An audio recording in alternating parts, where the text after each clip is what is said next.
queridos alunos, é sempre uma alegria estar com vocês. Essa aula especial hoje para o Foco Enem. Preparei um tema bastante espinhoso, mas muito importante dentro das temáticas do Enem, para as temáticas também dos vestibulares.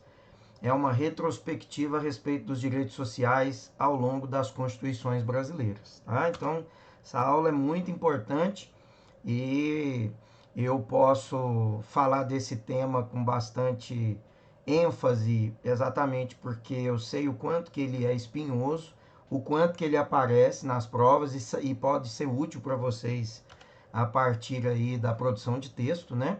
E a alegria de poder falar para vocês, né, sendo também estudioso do direito constitucional. Né? Então, essas questões sociais, elas começaram a se despontar aqui no Brasil a partir da década de 1930, né? Sobretudo com a entrada aí de Getúlio Vargas ao poder. O Getúlio, ele criou o Ministério do Trabalho, foi uma criação dele. Isso vai dar uma nova ênfase, né, uma impulsão à questão cultural. Ele também preparou o sistema eleitoral aqui no Brasil. Ele marcou eleições para a Assembleia Constituinte, né? Isso tudo a gente tem na página 47, né, da obra da qual eu consultei para falar sobre esse tema para vocês. Então, com Getúlio Vargas na presidência, a partir de 16 de julho de 34, foi promulgada aí a terceira Constituição do Brasil, com forte conscientização, né, pelos direitos sociais. Até a década de 30, nós tínhamos a Constituição de 1824 e tal, mas isso não era ênfase, era uma Constituição que pouco caracterizava direito, dava importância à noção dos direitos sociais, à noção daquilo que seriam as garantias fundamentais de todo cidadão e cidadã. Isso não era uma preocupação, exatamente por uma sociedade escravocrata, uma sociedade burguesa aristocrática, né? E, consequentemente, não tinha nenhuma preocupação em vincular direitos, em garantir direitos, sobretudo em olhar para as minorias. Então, é a partir da Constituição de 1934 que esses direitos sociais vão passar a ter ênfase aqui no Brasil, dentro das nossas constituições. E isso teve uma forte influência da Constituição Mexicana de 1917, da Constituição de Weimar, da República de Weimar, né, em 1919, ali, né, durante a Primeira Guerra Mundial, e a Constituição da Espanha, de 1931. Todas elas fizeram parte aí dessa montagem da Assembleia Nacional Constituinte, e a partir daí, então, as outras constituições sempre abordaram esse tema, e gradativamente esse tema começou a ser incluído dentro desse rol aí, dessas temáticas mais importantes, né? Então, foi promulgada em 34. Através dela nós podemos dizer claramente que houve ali uma tentativa de organizar um regime democrático, a ideia de nação, a unidade, né, a liberdade, a justiça, o bem-estar social e econômico eram uma ênfase claramente perceptíveis na Constituição de 1934. No artigo 10, inciso 2º, disciplinava então que era da competência da União, do governo federal e dos estados, de cuidar então da saúde, da assistência pública, né, como assistência pública, saúde pública para todo mundo. E o artigo 121, parágrafo 1º, a linha H, vai dizer que é estabelecida então a assistência médica sanitária ao trabalhador, a assistência médica à gestante, assegurada também o descanso antes e depois do parto. Então já começa a ventilar uma preocupação também com a gestante, com a parturiente, né? Dentro dessa configuração de proteção na linha dos direitos sociais. Então, dentre as principais normas referentes ao direito do trabalho, também ganhadas aí, conquistada com a Constituição de 1934, nós podemos dizer a proibição, né, de salários diferentes para ocupar a mesma função, a diferença de salário por motivo de idade, por motivo de sexo, de nacionalidade ou de estado civil, não podia ter salário diferente por essas razões, né? O salário mínimo capaz de satisfazer as despesas básicas mínimas, as necessidades de todo trabalhador ou trabalhadora, a limitação da jornada de trabalho em 8 horas diárias. Nós lembramos muito bem que essa jornada era de 14, né, gente? Antes da Constituição de 34. Então, essas jornadas maiores do que 8, elas só seriam possíveis em casos específicos, teria que ter previsão na lei, é lógico, um aumento aí que a gente considera hoje como hora extra, né? Proibição do trabalho para menores de 14 anos, proibição do trabalho noturno para menores de 16 anos, também a proibição para menores de 18 nas indústrias insalubres e também para as mulheres, né? A garantia de um repouso semanal remunerado, que é o que a gente chama de DSR, né? Descanso semanal remunerado hoje. De preferência, esse descanso tinha que ser aos domingos, porque é o dia da confraternização, né, semanal aí, universal, na grande maioria dos países e aqui também no Brasil. Férias anuais remuneradas, a indenização ao trabalhador que é dispensado sem justa causa. Já se incluiu a assistência médica sanitária ao trabalhador, a assistência médica gestante, a assegurada ao descanso, né, depois do parto, como eu já disse em relação à parturiente, a instituição de uma previdência, né, mediante a contribuição igual à união do empregador e do empregado, a favor da velhice, da proteção, né, da velhice, da invalidez, da maternidade, nos casos de acidente do trabalho e no caso de morte. Já se pensou e incluiu então a pensão por morte, né?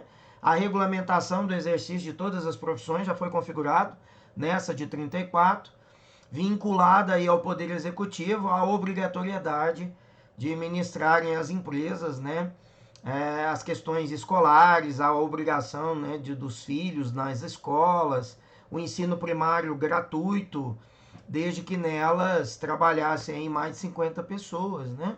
Havendo pelo menos 10 analfabetos. Então você tinha que garantir a alfabetização e a escolaridade aos seus funcionários. Você vê que essa Constituição de 34, gente, ela avançou muito em políticas públicas e políticas sociais.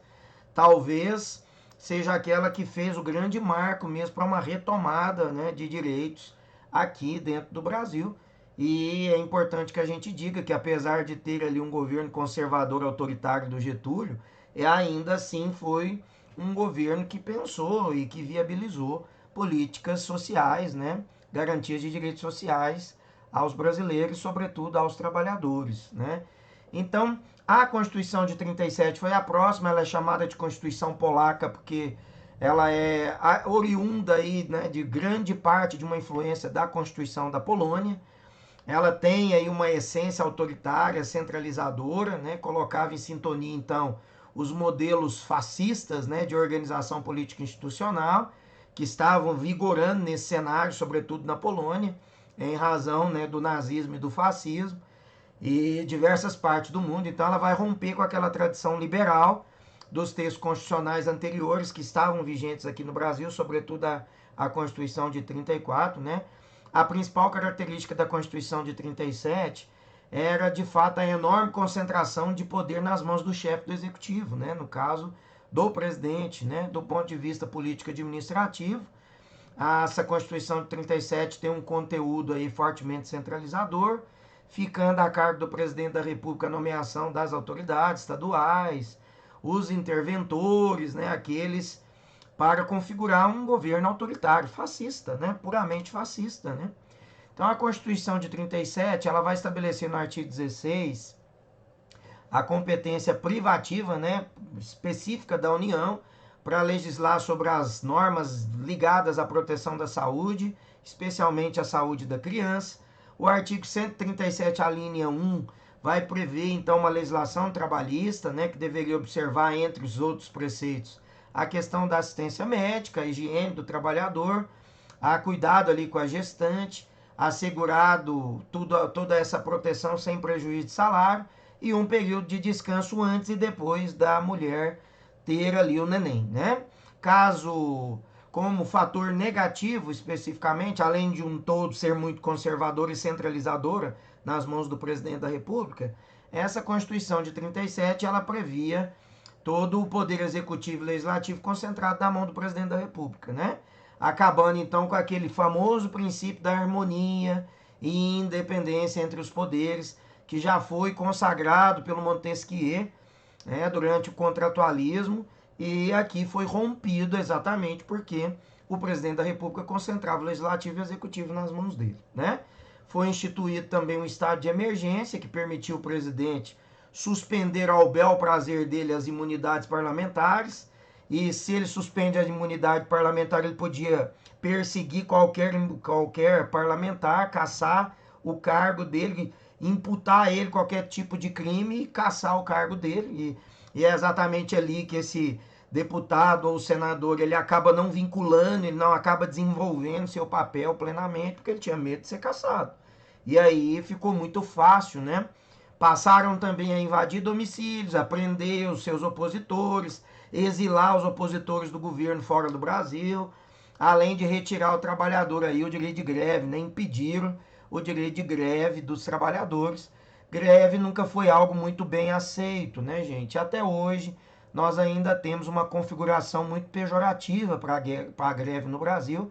E mesmo a classe média, né, muito influenciada por essas culturas capitalistas dominantes e com pouco discernimento crítico a respeito dela, da situação dela mesma, classe média, mesmo a classe média ainda se posiciona muitas das vezes contra a greve, porque não vislumbra e não entende tudo o mecanismo de proteção e de garantias de direito e a própria evolução de políticas trabalhistas sociais que nós tivemos a partir da Constituição de 1934, a partir de todo esse movimento grevista, a questão da politização, de sindicalização, o fomento de políticas e garantias constitucionais.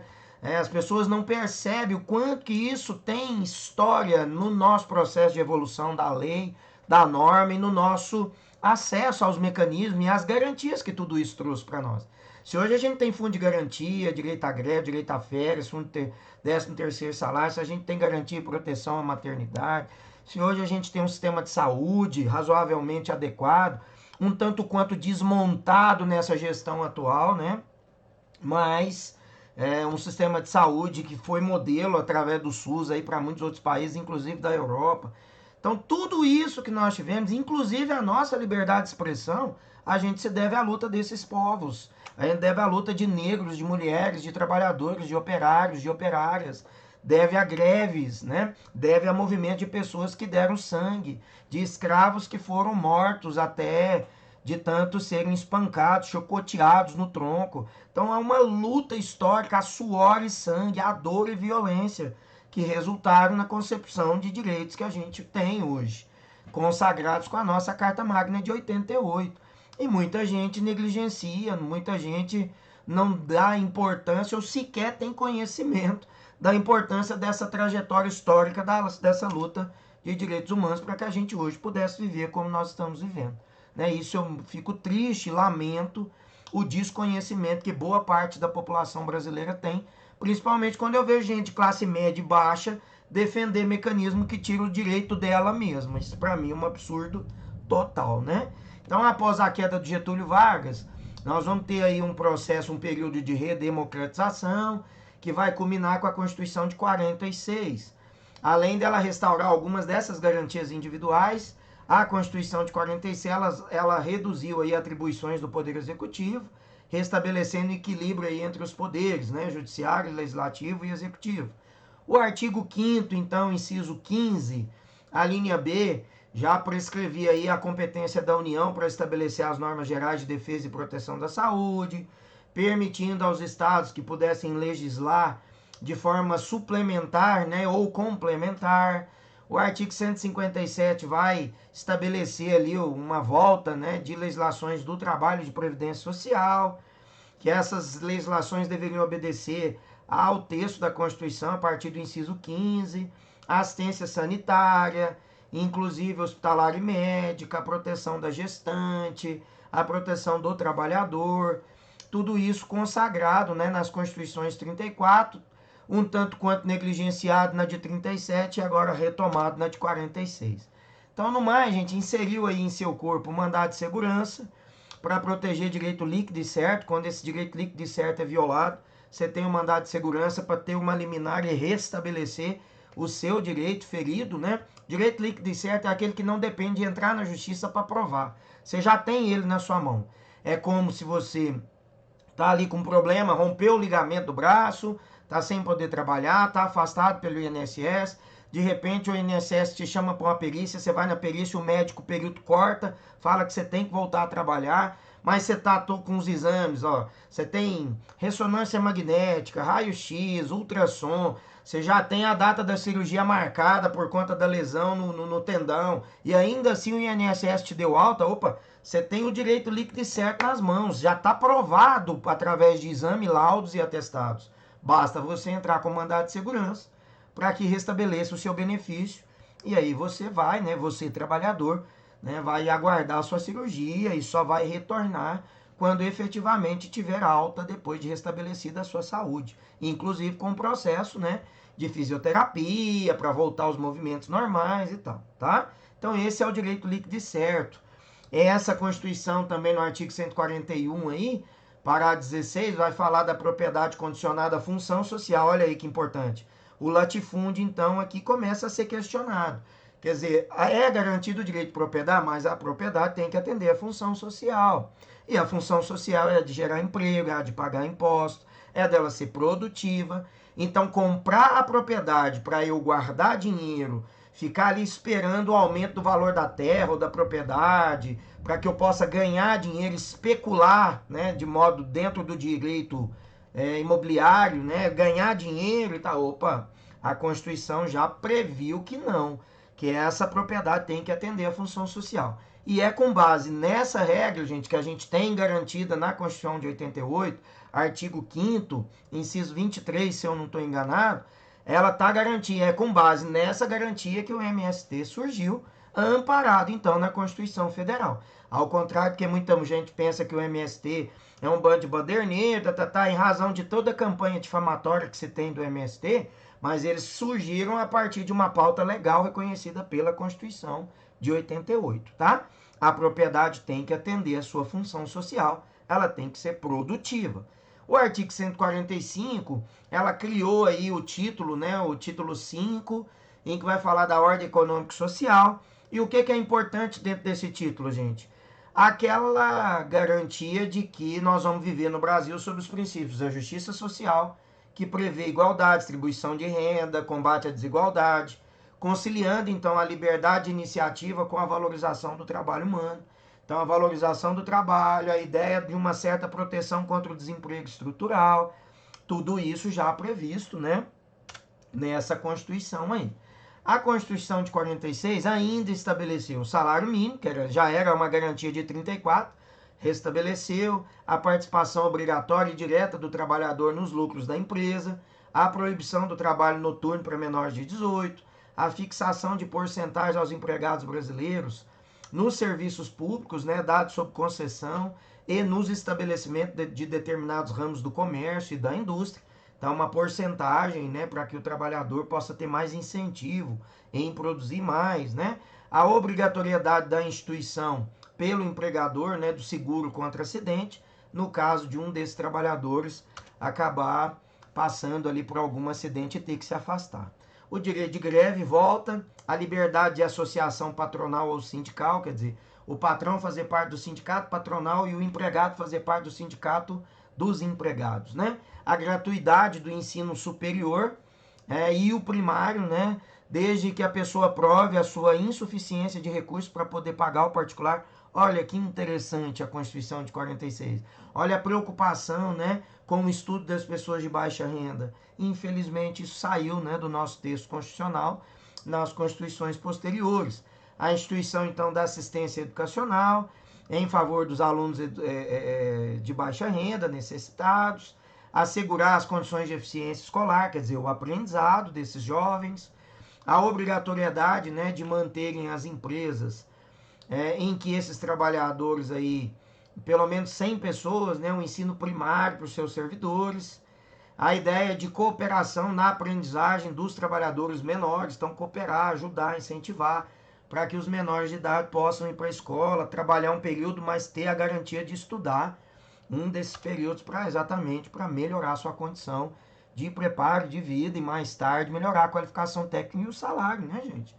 Aí nós passamos então para a Constituição de 67, promulgada em 27 de janeiro, 24 de janeiro. Ela ficou em vigor em 15 de março, né? Entrou em vigor em 15 de março do mesmo ano. Foi o Marechal Arthur, né, da Costa e Silva que assumiu a presidência. Já aí no artigo 8º, afirma então que é da competência da União estabelecer os planos nacionais de saúde. É também da competência da União legislar sobre a defesa e proteção da saúde, permitindo os estados de legislar de forma complementar para a especificidade de cada estado, né? Também no artigo 158, inciso 15, assegurava aos trabalhadores aí, dentre outros direitos aí, a melhoria das condições sociais, a assistência sanitária, que vai envolver vacina, né, remédio, tratamento médico, o tratamento hospitalar, a médica, né, a preventiva, ou seja, exames, né, preventivos e tal. Quanto aos direitos sociais, a Constituição 67, ela apresentou dois tipos de inovações, né, uma positiva e outra negativa. Negativamente, nós podemos dizer que ela reduziu para 12 anos a idade mínima de permissão para o trabalho. Esse é um retrocesso grave, porque 12 anos de idade é criança, não tem como a gente submeter criança a um trabalho com jornada, a um trabalho remunerado, com obrigatoriedade de cumprir horário, né? Impossível. Por mais que as pessoas falem isso, que eu comecei a trabalhar com 9, mas a legislação reconhece, né, que a criança, 12 anos é criança, né, não tem condição de assumir trabalho formal dessa maneira, tá? E de forma positiva, inseriu algumas inovações no que diz respeito ao direito do salário família, aos dependentes do empregador, né, do empregado, a proibição em diferença de salário para quem ocupar as mesmas funções, a aposentadoria da mulher, a participação do trabalhador na gestão e, consequentemente, participação de lucros, um salário integral, né? Tudo isso foram avanços que a de 67 trouxe. Aí nós vamos começar agora a de 88, né? E aí nós fizemos aqui um quadrozinho para ajudar nessa configuração, tá, gente? Então, quanto à forma, a Constituição de 88, ela é escrita, né? Codificada em um documento, nós já sabemos, já lemos várias vezes ela. Quanto ao conteúdo, é um conteúdo formal, trata de diversos assuntos, materializada e numerada, né, em código, direito positivado. Quanto ao modelo de elaboração, ela é dogmática, é reflexo, então, das ideias políticas do momento, da discussão promovida dentro da Assembleia Nacional Constituinte. Quanto à origem, ela tem uma origem popular, democrática, porque foi eleito, né, a Assembleia Constituinte que iria elaborar a Constituição de 88. Então há uma participação popular direta, quando nós escolhemos aqueles que foram mais tarde os responsáveis pela elaboração da nossa Carta Magna de 88, que é a que está em vigor no Brasil até os dias atuais. Quanto à estabilidade, ela é rígida, ela é super rígida, necessita então de processos solenes, a alteração dela tem que ter ali um quórum de no mínimo 3/5. Há algumas votações que tem que passar por 2 turnos, tanto na Câmara quanto no Senado. As cláusulas pétreas não podem ser mexidas, né, por decreto ou por emenda constitucional, depende de uma nova Assembleia Constituinte para alterar a Constituição. Isso são garantias importantes que a gente precisa validar e reconhecer a importância delas na nossa proteção, né, gente? Quanto à finalidade, ela é dirigente, né, além de fixar aí direitos e garantias fundamentais, ela também tem as metas estatais que devem ser cumpridas. Quanto à extensão, ela é analítica, extensiva, né? Prolixa, trata de muitos assuntos, alguns até com dificuldade de interpretação, a gente precisa de uma linguagem técnica para dominar, para explicar, né?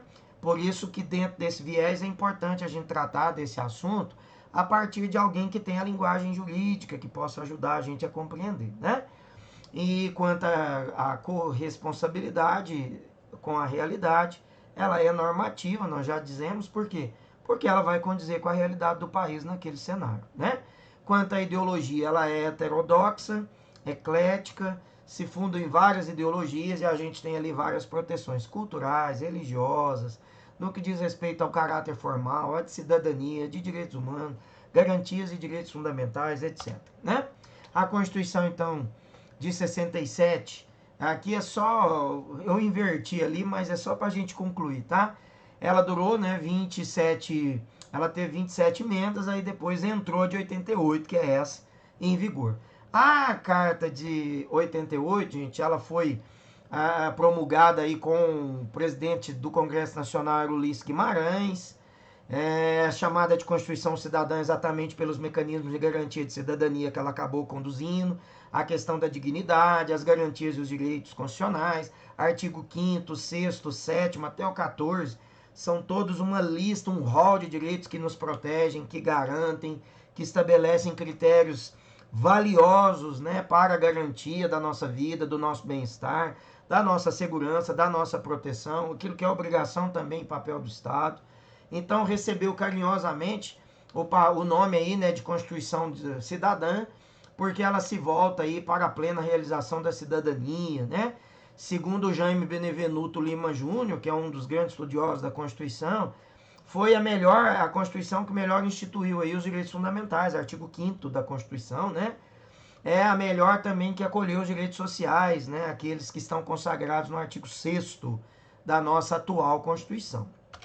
Então, aqui tem um trechinho importante que eu coloquei, ó, além de serem reconhecidos como direitos fundamentais, ainda receberam um título próprio, né? Os direitos fundamentais sociais devem ser compreendidos por uma dogmática constitucional singular e emancipatória, marcada então pelo compromisso com essa dignidade da pessoa humana, com a plena efetividade dos comandos constitucionais, a garantia de acesso a todos esses direitos.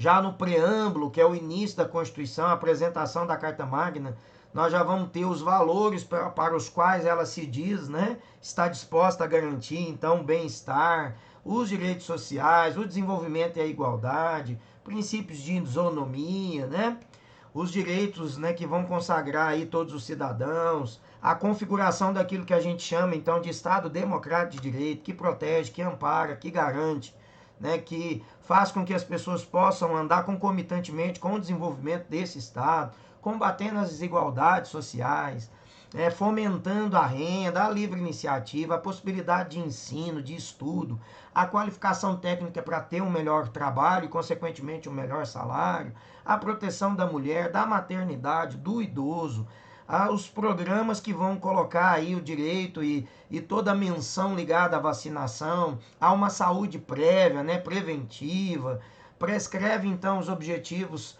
fundamentais aí da República Federativa do Brasil, a solidariedade, né, o princípio universal de solidariedade social, o desenvolvimento nacional, a erradicação da pobreza, da fome, da miséria, a redução das desigualdades sociais. Tudo isso está lá estampado no nosso artigo 3º, mas me parece que boa parte da classe política, inclusive passando pelo presidente da República, me parece que eles ainda não perceberam o que o artigo 3º está consagrando a cada um de nós, né? Porque se percebessem, a gente não viveria a realidade gritante de desigualdade, fome, de miséria que a gente está vivendo agora, né? Então, buscando promover aí a verdadeira igualdade, agindo de forma a minorar as consequências ruins, os impactos ligados à concentração de renda, de riqueza, né? O artigo 6º aí da Constituição, ele vai estabelecer direito à moradia, lazer, saúde, transporte, segurança, proteção ao idoso, à maternidade, à pessoa com deficiência, à criança e ao adolescente, o direito de garantia, né, da educação, da previdência social, o direito à saúde, à assistência aos desamparados. Tudo isso está no artigo 6º, gente, que é de fato o que consagra os direitos sociais para todos nós, né? O artigo 6º ao 11 é uma pauta voltada para os direitos trabalhistas, né? E, portanto, uma garantia importante. Você tem aqui o rol, né? Dá um pause aí no vídeo, na videoaula, e você vai ver, olha, o que está garantido entre os 7, gente? Vários direitos, ó, a questão do seguro-desemprego, fundo de garantia por tempo seguro, piso salarial, a participação nos lucros, o salário família, o descanso semanal remunerado, a licença paternidade, a licença maternidade, a proteção ao mercado de trabalho da mulher, a aposentadoria, o reconhecimento das convenções e dos acordos coletivos, o direito à livre associação em sindicatos, em órgão que protege as categorias de trabalhadores, o direito de greve, né, tá lá no artigo 9º, né, dentre outros tantos direitos que a gente precisa citar, reconhecer. E, como eu disse, gente, reconhecer a importância desses direitos na consagração daquilo que a gente vive hoje. A proteção que garante a vários trabalhadores, né? Alguém que tem os pais trabalhando na iniciativa privada, no banco e tal, nas empresas privadas, todos esses direitos estão consagrados exatamente em razão dessa luta histórica. A gente tem que aplaudir, a gente tem que valorizar, a gente tem que ver que é por conta dessa evolução que muita gente não está ainda mais amíngua do que já está. Mesmo com agora, né, gente, essas legislações últimas aprovadas, desde a reforma trabalhista colocada aí pelo Temer, né, e depois leis recentes, como a lei da pandemia, né, 14.020 aí, que aprovou flexibilizações, perda de direitos, suspensão de contrato de trabalho, negligenciou, né, corte, suspensão sem salário de trabalho, quer dizer, várias injustiças em relação à classe trabalhadora, né? E aqui é importante dizer que historicamente há sempre uma questão de aproveitar de pandemia, de crise, de processos em que a gente tem crises sociais ligadas a, por exemplo, a peste negra e tal, aproveitavam desse processo para tirar direito, aproveitar desse processo para piorar a condição de trabalho, a segurança dos trabalhadores, sempre numa visão muito mais de tacanha, de ganhar, de acumular lucro, de acumular riqueza, aproveitando dessas situações de mazela, de tristeza, de desigualdades e de injustiças sociais. Isso é importante frisar, né, gente? A gente tem que ter essa consciência crítica até mesmo para produzir o texto numa eventual prova de redação. Então, José Afonso da Silva, ele vai agrupar então os direitos sociais em 6 classes, olha. Direitos sociais relativos ao trabalhador, nós já mostramos como e quando. Os direitos relativos à seguridade, com a proteção, com a aposentadoria, o auxílio doença, o auxílio acidente, o direito à aposentadoria, né, tudo aquilo que a gente já explicou aí nessa aula aí para trás, né? Direitos relativos à educação e à cultura também, fomento, né, à educação, curso profissionalizante, a ideia de você dividir a jornada de trabalho para que os trabalhadores possam ter um momento para que ele possa estudar, a preferência dos adolescentes menores de 18 de ir para a escola e trabalhar com uma jornada menor. Claro, hoje nós temos, por exemplo, a configuração dos menores aprendizes, né, que trabalham um pouco, né, tem aí configura como se fosse um estágio para aprender uma profissão, mas ele tem que garantir a presença na aula, apresentação de tarefas, etc. Né? Os direitos sociais relativos à família, a proteção, né, o artigo 6º, criança, adolescente e idoso, tudo isso consagrado, Estatuto do Idoso, ECA, Estatuto do Adolescente, da Criança e do Adolescente, relativos a famílias, consagrado no direito de família, também leis regulamentares do artigo 5º da Constituição, artigo 14, artigo 231, né, e outras leis especificadas, né, que vieram aí consagrar e regulamentar o artigo 5º da nossa Constituição, tá bom, gente? E aí, por fim, os direitos sociais também estão ligados à política urbana, à política agrária, expresso no artigo 182 até o 191, as políticas definidas entre o artigo 182 e 191, ele tem aí uma inteira vinculação, né, com o ideal de busca do pleno desenvolvimento, do bem-estar da população, consagrados aí nessa Constituição, a proteção ambiental, né? Nós estamos vendo o nosso meio ambiente queimando, desmatando, abrindo aí lavouras, abrindo pastagem para gado e tal. Enquanto isso, a gente está vendo a natureza amíngua, né? E vários impactos ambientais que nós tivemos, sobretudo esse ano, por conta de negligência, por cortar a fiscalização, por não investir nos fundos, né? E os vários recursos que o Brasil perdeu de grandes empresas multinacionais que tiraram do Brasil quase 5 trilhões, né? Segundo as informações que a gente lê nos jornais, por conta de não investir no cuidado e proteção da Amazônia e do Pantanal, né? E devemos perder ainda mais, sobretudo agora com a entrada do Joe Biden a partir de janeiro, né, como presidente dos Estados Unidos. Ele já falou que ele não vai deixar barato, né, essas questões ligadas à negligência por parte do governo do Jair Bolsonaro, né? Então, embora expresso aí de forma bela, garantindo os direitos que são essenciais à vida de todo ser humano, né, não é necessário aí a gente desenvolver uma profunda reflexão para que a gente possa chegar a uma conclusão da importância dos direitos sociais, né, gente? O Estado ele tem que atuar veemente na proteção e na garantia desses direitos. O Estado é o primeiro ali a propor e a garantir o acesso de todas as pessoas a esses direitos. A nossa Constituição Cidadã de 88, ela é assim chamada exatamente porque ela precisa e quer consagrar, né, os direitos humanos, a proteção, a assistência, ela quer garantir uma vida digna, mais igual, né? A proteção ao meio ambiente, tudo aquilo que a gente precisa em termos de saúde, de dignidade, o desenvolvimento sustentável. Então, todas essas pautas estão inseridas dentro daquilo que a gente chama de artigos, né, de direitos sociais. É uma retrospectiva um pouco corrida em razão do limite de tempo de aula, né? Já estou chegando aqui nos 35 minutos, mas eu quero que vocês possam, assim, memorizar a reflexão, a, a base de todas essas reflexões que eu tentei propor aqui nesse pequeno espaço de tempo da nossa aula, porque isso são muito importantes. Para o Enem, para o vestibular, está dentro, né, das competências e habilidades da matriz do Enem, e eu espero que fique alguma coisinha dessas explicações que eu deixei aqui para vocês, tá? Um grande beijo, faça os exercícios, foi um prazer estar com vocês até agora. Tudo de bom.